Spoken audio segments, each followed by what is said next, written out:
Hello, everyone, and welcome to another episode of Speak, Film, and Enter, a podcast where we review and rank movies. I'm Nate. And I'm Adam. Today, we are reviewing the brand new romantic comedy Bros, starring Billy Eichner, that is currently in theaters right now. And there are plenty of tickets left available. So if you want to go see it, you should not have any trouble getting a ticket to this movie. Unfortunately, it sounds like not that many people have gone to this one, which is a shame because I think just get in right away. We're both pretty positive on this movie. Yeah, it's funny you say that because I went last night at like a 6:40 showing and it was fucking packed. So good, because it only made like $5 million its first weekend, and there was a very sad interview I read with Billy Eichner where he was like, straight people just didn't go. And it was like, I talked to one of my friends who is a part of the LGBTQ plus community, and he was like, yeah, I haven't seen it yet. Like, I'll wait. And I was like, oh, well, that's a shame because it's pretty good. Like, yeah. But like, really quickly though, before we dive in any further, do you want to tell the people what Bros is all about? Bros. Two men with commitment problems attempt a relationship.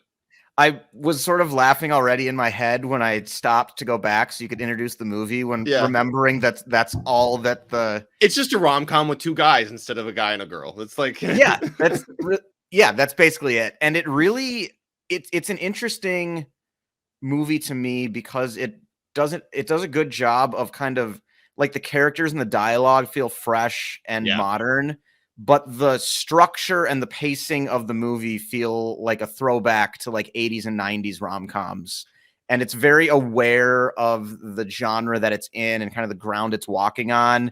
And it has moments that are very like, what's the word I'm looking for? Like grand gesture-y kind of, and some like set pieces that are, the thing about kind of like older rom-coms is they tend to feel like you're watching a movie.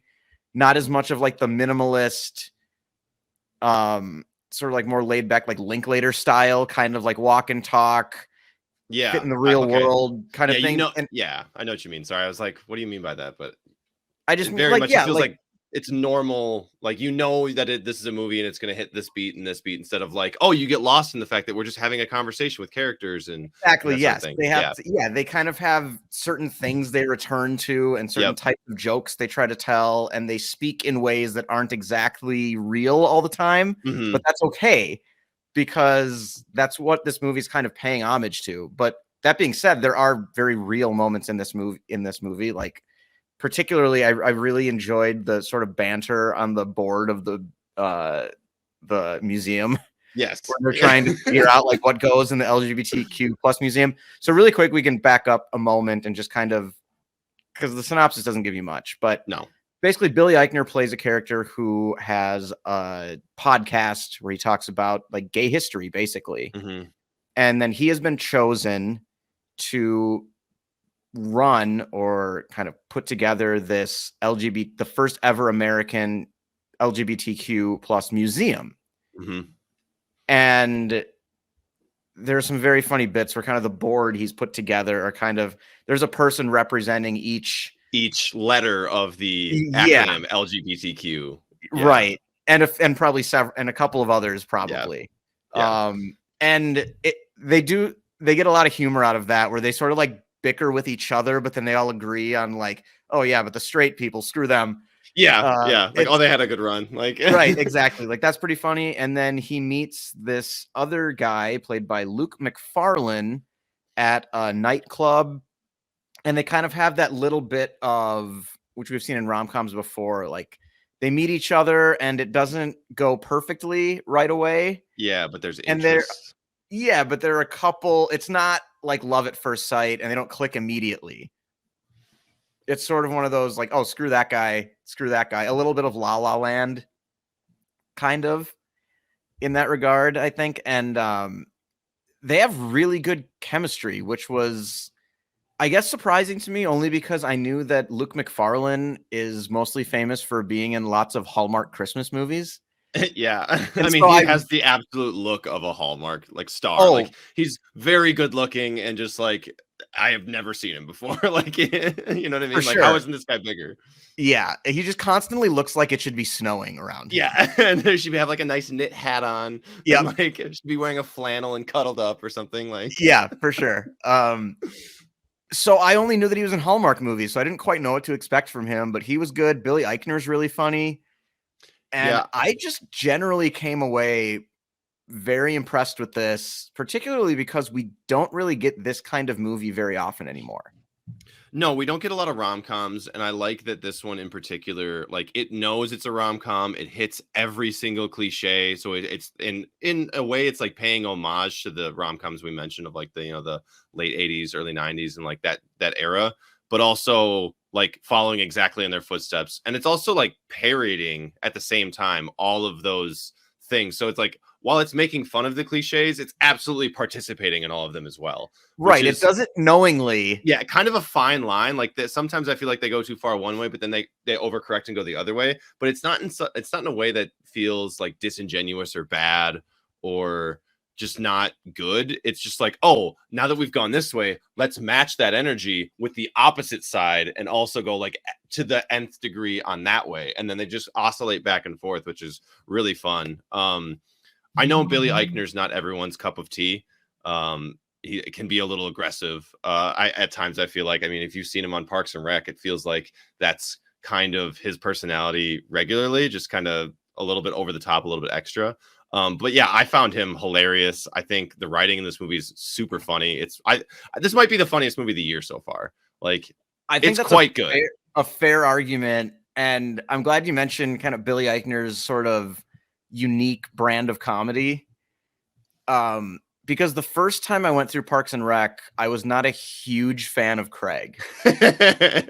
He's lovable, but it's hard to get used to, for sure. But the second time I went through Parks and Rec, and subsequently the third time, I've liked Craig more and more the more time I spend with him. So I'm glad that I had seen that and kind of gotten over my initial, like, what exactly is it that Billy Eichner's going for? Yeah, what's his like? Why is apprehension that I had right away, because I've warmed up to him a lot since then.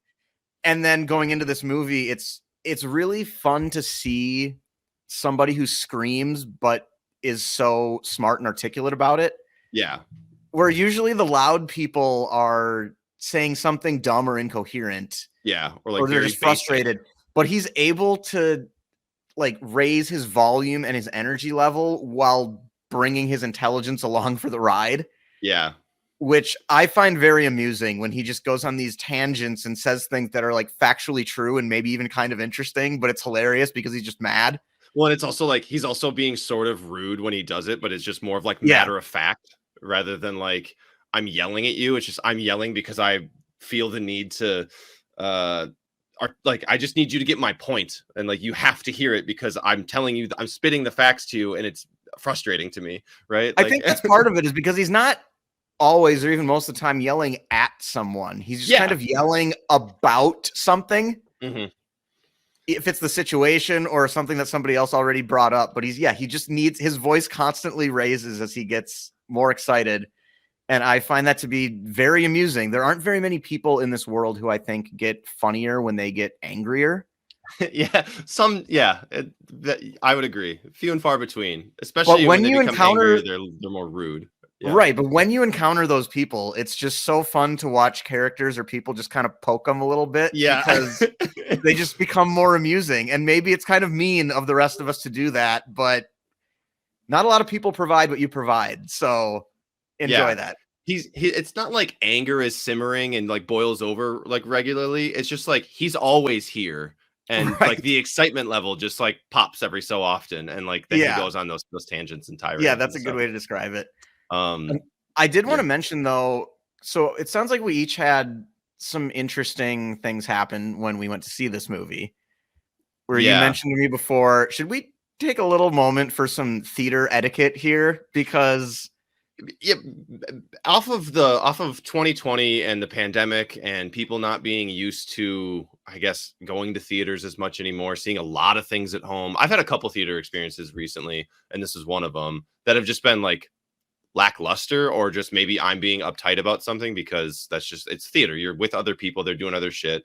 Like like sometimes I feel like if you're like rustling popcorn or rustling candy at like a serious moment in the movie, it's like, hey guy, like read the room, like let's calm down, or like don't let your kids run around during the theater, because I've had that happen. But this time I just had somebody that was in my seat, so I bought tickets like an hour, not even, before the showing.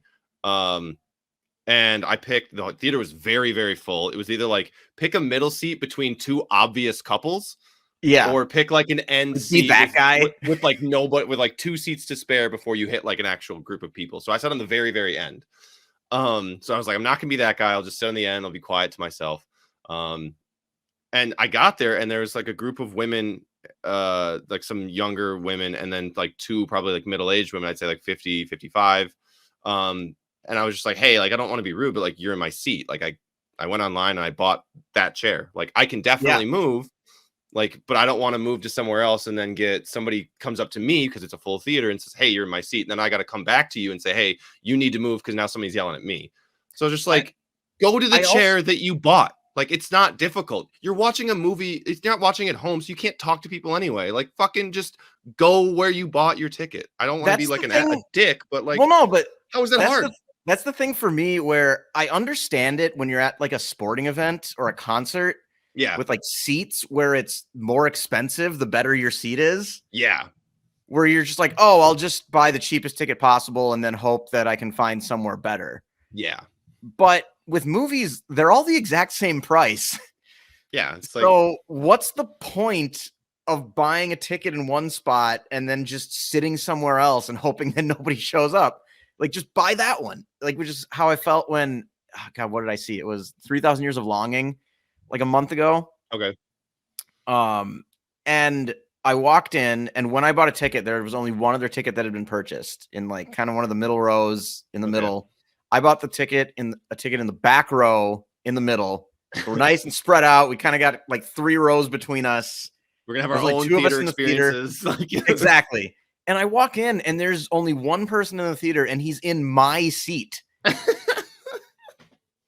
And it's like, dude, I just walked up to, part of me was like, should I just sit somewhere else? But I was like, no, fuck that. I bought this ticket. This guy is just in the wrong spot. I thought maybe he was just in the wrong row, because that happens sometimes. Yeah, all the time. And so I walk up, I go, hey man, you're like, I know it's weird, but like, you're in my spot. I bought that. The entire rest like of the I meant to sit there. I meant to sit there. Yeah. And he goes, oh, sorry. And he moves over 2 spaces in an otherwise empty theater. And then I sat there for a little while and I checked, because I was like, I doubt he bought that seat, because like, why would you? And then I checked my phone for tickets again, and it was just the same 2 tickets that had been purchased already. And then some woman came in and sat in the other one. I was like, this guy didn't even pay to go to this movie. Of course I'm going to tell him to move. Yeah. And then he didn't. And eventually I just like walked into one of the middle rows, because like, screw this. But yeah, I don't understand at movies why anybody needs to sit in a seat that they didn't pay for. It's the same price for every seat. And if you buy it and then you like sit next to your friends, it's like, well, I'm going to yell at you if you talk during the movie anyway. So like, and like, maybe that, again, maybe that's me being uptight, and maybe I should just move. And like, yes, we are in the right, because it's like, that's the seat we bought, the seat I paid for. That's where I wanted to sit. Like, technically we're both right. But then why do I feel bad being like, hey, just move, because it's a full fucking theater and I have that spot. Like, I don't know. These women also like turned around and were like, oh, hi, to the people they were with, like right before the movie started. And I was like, are you trying to make me feel bad? Like, fuck you. Like, they were empty when I bought them, not even an hour before the showing. Like, I specifically sat away from people. So I don't know. I just, a little tangent here, but I just needed to get that off my chest with people sitting in our seats at movies. Not cool. Back to bros. One thing I wanted to mention for this movie, if anybody is thinking of seeing it, which we highly recommend that you do, because it's good and funny and not making very much money. This movie is pretty raunchy. Oh yeah. This has an R rating, and you don't always know though with rom-coms, because if you say fuck twice, it gets an R rating. Yeah. So sorry, my phone just went off. There's a big range of what you could expect in an R-rated movie. And this one has plenty of sex scenes, most of which are very funny. I think they're very funny and they're very tastefully done. And like, I don't want to divulge anything of what those scenes are, but it feels like there was like they threw in a few things that could have been even more like erotic or more not appealing to what would probably be the general public. And then they edited that down and like, all right, you get like 2 seconds of this or 5 seconds of this instead of like a little bit longer of a beat. And it's like, that's fucking funny. Cause like you knew what you were doing. Right. But you didn't overdo it. Like you knew your limit, which I think is great. And that's definitely like kudos to the director, kudos to the writing. When you can play your audience and I mean, you know that this story, this is probably more for an LGBTQ audience than I would say the straight audience. But that doesn't mean that they don't get mileage out of like giving a shock factor to the straight audience or just being like, hey, we understand that this isn't going to be your speed. Here's a gentle introduction, and then here's not a gentle introduction. Like here's we're going for it. You know what I mean? There's a balance between, like, you know, this is the first major studio gay rom-com starring with an all-gay cast. Yeah. But at the same time, like you need, like they said, you need the straight people to show up and see this movie. So there's a balance between like how far do we push it? Yeah. While at the same time, just trying to treat it like you normally would with any other type of rom-com. Yeah, just with respect and and not like, oh, we're just gonna show some boobs or we're gonna show full frontal on like 3 dudes or something. Like we're not in that range of things right now. Like it's not gonna be like X-rated, you know? Right. It's not gonna be like the Blonde movie on yeah, on you're not Netflix. just gonna watch Ana de Armas or excuse me, Marilyn Monroe blow JFK for 5 minutes, like right. in explicit detail. So yeah. Anyway, do we want to get into the stars? Was there anything else you wanted to bring up? I just did want to mention really quickly. There's a hilarious bit with Deborah Messing that I will not ruin, but that was done so well, and I was losing it. Yeah, the only thing I really want to say is there's a little bit towards the end where this movie kind of loses me or lost me. It just kind of drags just a touch, and it's I think that's fair. It's an hour 55. It really could have been maybe like an hour 45. It's not the worst thing in the world. It adds to the gravity. It adds to the story, but it's not necessarily like you could have gotten away without that being there, and you still would have had the same feeling for the story that you did while, you know, without that. So totally agree. The only real negatives I had were that it was a little too long and that some of the character beats got a little repetitive. Which led into it feeling a little bit long. It kind of felt like, okay, we could have taken, like you mentioned, we could have taken like 10, 12 minutes off of this and had a bit of a tighter script, but that's really my only complaint. So with that, I can say that about a lot of exactly. So with that, we'll be right back with our star ratings.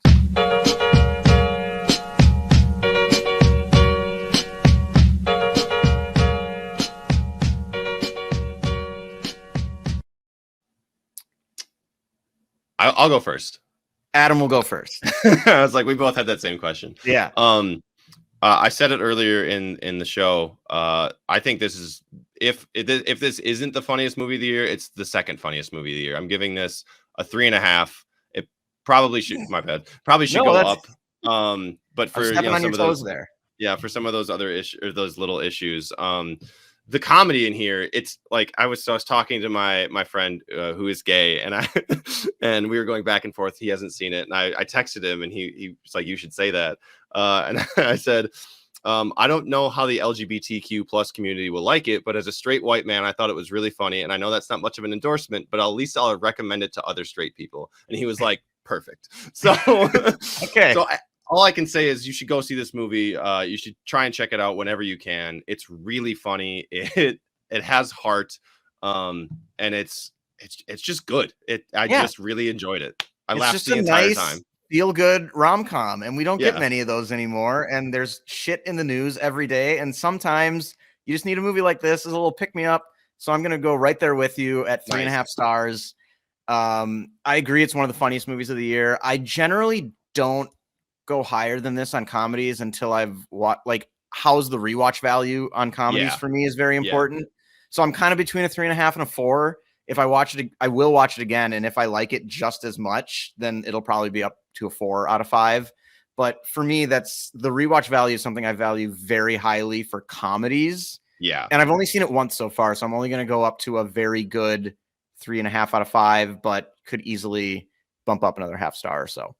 Yeah, this is definitely something that you can throw on with a bunch of friends, whether they're Oh, gay, yeah. straight, all men, all women, doesn't matter. This is like a universal, like everyone's gonna like this, and whether everyone's paying attention or not, like maybe you throw it on while you're at like a party or just having like snacks Yep. and drinks and stuff. This is gonna get some attention. It's really good. Yeah, I totally agree. All right. Well, there you have it. There's Bros, 3.5 from both of us. I definitely walked into this movie being like, all right, we'll see how it goes. Like, I'm not super excited for it, but you know, I almost forgot to whatever. mention, because I was going to bring this up earlier, but when I went on opening day, and Oh, okay. when I was walking into the theater, there were two gay couples like losing their minds, taking pictures in front of the poster, which just made me very like more excited for the movie. I was already like feeling like I was going to like it, but Yeah. that was just really cool to see. They're excited, so you're excited. Yeah, Like, it just kind of fed off that. I just kind of fed off that energy. And I was like, all right, everybody in the theater right now is just pumped for this movie. So we got some really good energy here. that might be another thing that really helped is like because I had a full theater, everybody was ready to laugh. Like Yeah. everybody that was there because it was a comedy and because it was something that probably hits fairly close to home. Whether especially as Billy going to it, maybe maybe you yourself are part of the the LGBTQ plus community, or you know somebody who is, or a family member. Everybody that was there to have a good time, and that I think mattered a ton. Absolutely. So my theater experience was great. Same. All right, Adam, I think it's your turn to put a wrap on the show. it is. All right, here we go. Some people aren't built happy, you know.